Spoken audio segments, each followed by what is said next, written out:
सभी को नमः। मैं डॉक्टर प्रफुल्ल सर। आप कैसे हैं? मुझे आशा और विश्वास है कि आप अच्छे होंगे। मेरे यूट्यूब चैनल पर आप सभी का स्वागत है। आइए हम लोग पढ़ रहे हैं संस्कृत में जो समास है उसको हमने आपको 5 भेद पर चर्चा कर चुके हैं। एक लास्ट आपका एक समास है जो बहुत बड़ा है, इसलिए मैंने उसको आप सबसे लास्ट में रखा हुआ है। ठीक, तो आपका जो आज समास हम लोग पढ़ेंगे उसका नाम है तत्पुरुष समास। क्या होता है? तत्पुरुष समास। कौन सा समास हम लोग पढ़ेंगे? तत्पुरुष समास। तो आइए इसका देखते हैं पहले तत्पुरुष समास क्या होता है। ये तत्पुरुष समास जो होते हैं पहले इसके 2 भेद होते हैं। तत्पुरुष समास कितने प्रकार के होते हैं? 2 प्रकार के होते हैं। तत्पुरुष समास की पहचान हम लोग किससे करते हैं? विभक्तियों से करते हैं। जैसे कर्ता ने कर्म को करण से के द्वारा होता है, संप्रदान को या के लिए होता है, अपादान से या अलगाव के अर्थ देता है, और संबंध का की के आता है, और अधिकरण में पर होता है। तो इस तरह से हम लोग क्या करते हैं? चिन्ह से पहचान करते हैं। तो जिसमें आपको चिन्ह से पहचान होती है वो तत्पुरुष समास होता है। या आप 5 समास पढ़ चुके हैं तो उसके अलावा अगर जो भी बचता है तो समझ लीजिए वो तत्पुरुष समास में ही जाएगा। तो ये तत्पुरुष समास के पहले नंबर इसके 2 भेद होते हैं। जो होता है पहला भेद, इसको बोलते हैं समानाधिकरण।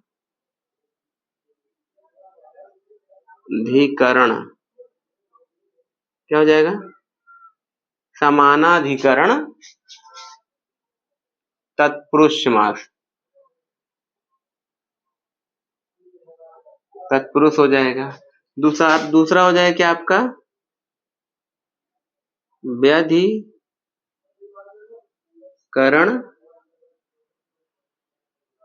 तत्पुरुष। दूसरा भेद कौन सा आपका है? व्यधिकरण तत्पुरुष। इसी समानाधिकरण को कहते हैं क्या? कर्मधारय समास भी कहा जाता है। ठीक, तो ये समानाधिकरण को तत्पुरुष समास कहा जाता है। समानाधिकरण का मतलब क्या होता है? जैसे जिसका आधार जो होगा समान होगा, दोनों में आधार क्या होगा? समान होगा। जैसे शह पुरुषः लिखा है, इसमें देखेंगे इसमें भी प्रथमा विभक्ति एक वचन है, इसमें भी प्रथमा विभक्ति एक वचन है, इसलिए दोनों का आधार क्या है? यहाँ पर समान है, इसलिए ये किसका उदाहरण हो जाएगा? समानाधिकरण के। और व्यधिकरण का मतलब होता है व्यधिकरण, जिसका आधार जो होगा वो समान नहीं होगा। जैसे इसमें लिखते हैं हमको तस्य पुरुषः। क्या लिखा है? तस्य पुरुषः। तस्य में देखेंगे तो 6 की पावर 1 है, अर्थात षष्ठी विभक्ति एक वचन है। और पुरुषा में क्या है? 1 की पावर 1 मतलब प्रथमा विभक्ति एक वचन है।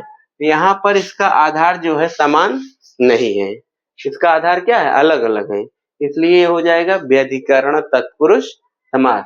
तो व्यधिकरण तत्पुरुष समास जो होते हैं ये 6 होते हैं, इसके 6 प्रकार होते हैं। क्या होते हैं? व्यधिकरण तत्पुरुष समास के जो होते हैं 6 प्रकार के होते हैं।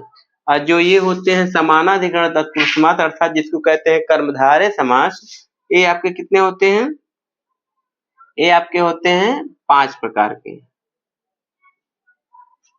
ठीक है, ये कितने प्रकार हो गए आपके? 5 प्रकार के। तो इसका जो 5 प्रकार है आइए इसको देखते हैं कौन कौन से हैं। जैसे पहला इसमें है आपका क्या है?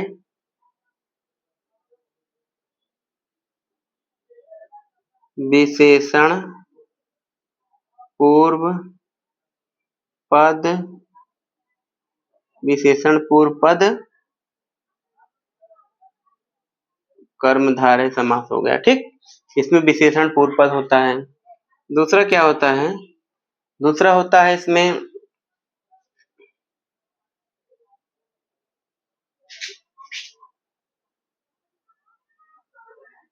उपमान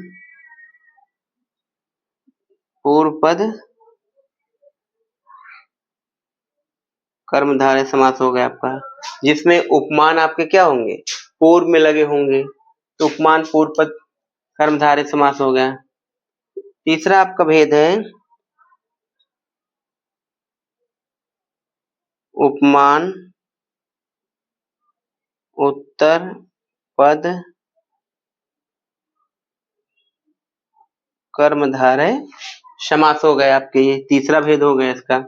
चौथा जो है आपके,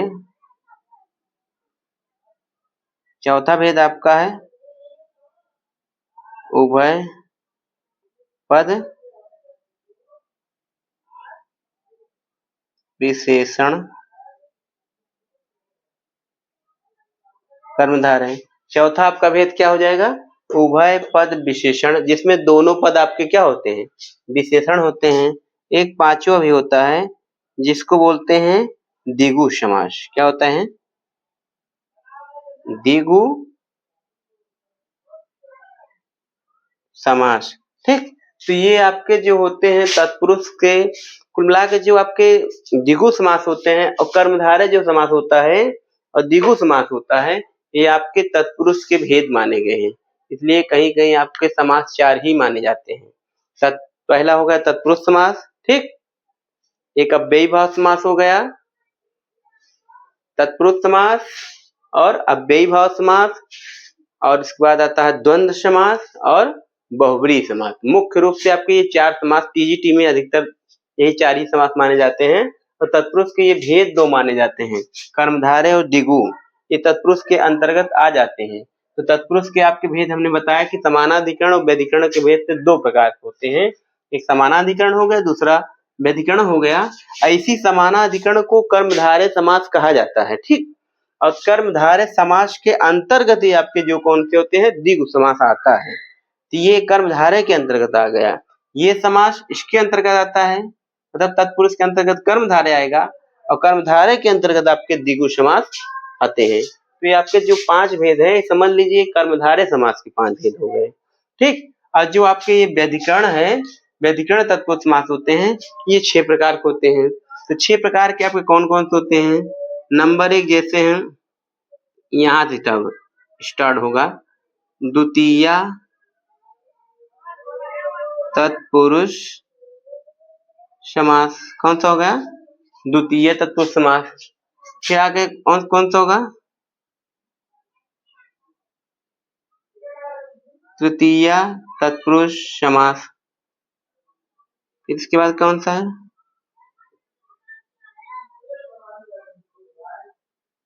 चतुर्थी तत्पुरुष समास हो जाएगा।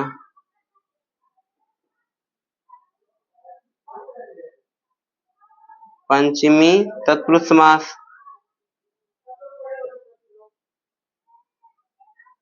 षष्ठी तत्पुरुष समास, और यहाँ पर छठा जो भेद होता है आपके, सप्तमी तत्पुरुष समास होते हैं। तो इस तरह से जो व्यधिकरण तत्पुरुष समास होते हैं, ये 6 प्रकार के होते हैं। 6 प्रकार के अर्थात द्वितीया, तृतीया, चतुर्थी, पंचमी, षष्ठी, सप्तमी। तो ये आपके द्वितीय से लेकर सप्तमी तक आपके 6 व्यधिकरण तत्पुरुष समास के भेद हो जाते हैं, ठीक। तो तत्पुरुष समास बहुत बड़ा है, आपको एक एक करके मैं धीरे धीरे आपको इस तरह से आपको कुछ उदाहरण आपको मैं व्यधिकरण के बताएंगे। इसको मैं आपको डायरेक्ट कर्मधारय समास में आपको मैं एक वीडियो में अच्छे से पढ़ा देंगे, ठीक। तो इसको आप अच्छे से पढ़ लेंगे एक समास में, फिर बाद में आपको द्वितीय के कुछ आपके उदाहरण में आपको व्यधिकरण तत्पुरुष समास के भेद बताएंगे, ठीक। इस तरह आज फिर इतना ही जानिए कि तत्पुरुष समास क्या होता है, तत्पुरुष समास में क्या होता है, जिसकी पहचान क्या होती है, विभक्तियों से होती है। हमें जैसे कर्म से, अर्थात को, से, के द्वारा, के लिए, चतुर्थी है, पंचमी से या के से या अलगाव कर देता है, षष्ठी का के संबंध दिखलाया जाएगा, सप्तमी में आपका में पै पर इत्यादि, इन विभक्तियों से ही हम तत्पुरुष समास की पहचान करते हैं, ठीक। तत्पुरुष समास के आपके दो भेद मैंने बताया आपको, समानाधिकरण और व्यधिकरण तत्पुरुष समास। समानाधिकरण को कर्मधारय समास भी कहा जाता है, और जो ये इसके समानाधिकरण उसके 5 भेद होते हैं। पहला आपका विशेषण पूर्व पद कर्मधारय, दूसरा आपका उपमान पूर्व पद कर्मधारय है, तीसरा आपका उपमान उत्तर पद कर्मधारय है, चौथा आपका क्या है, उभय पद विशेषण होता है, पांचवा आपके दिगु होते हैं, ये आपके कर्मधारय के 5 भेद हो गए। इधर आपके वैधिकरण के हमने बताया कि 6 भेद होते हैं, तो द्वितीया, तृतीया, चतुर्थी, पंचमी, षष्ठी, सप्तमी। ठीक, यहाँ से द्वितीय से लेकर सप्तमी तक ये आपके कुल 6 भेद होते हैं। ठीक, यहाँ तक तो आप समझ गए होंगे। ठीक, तो धन्यवाद, नमो नमः।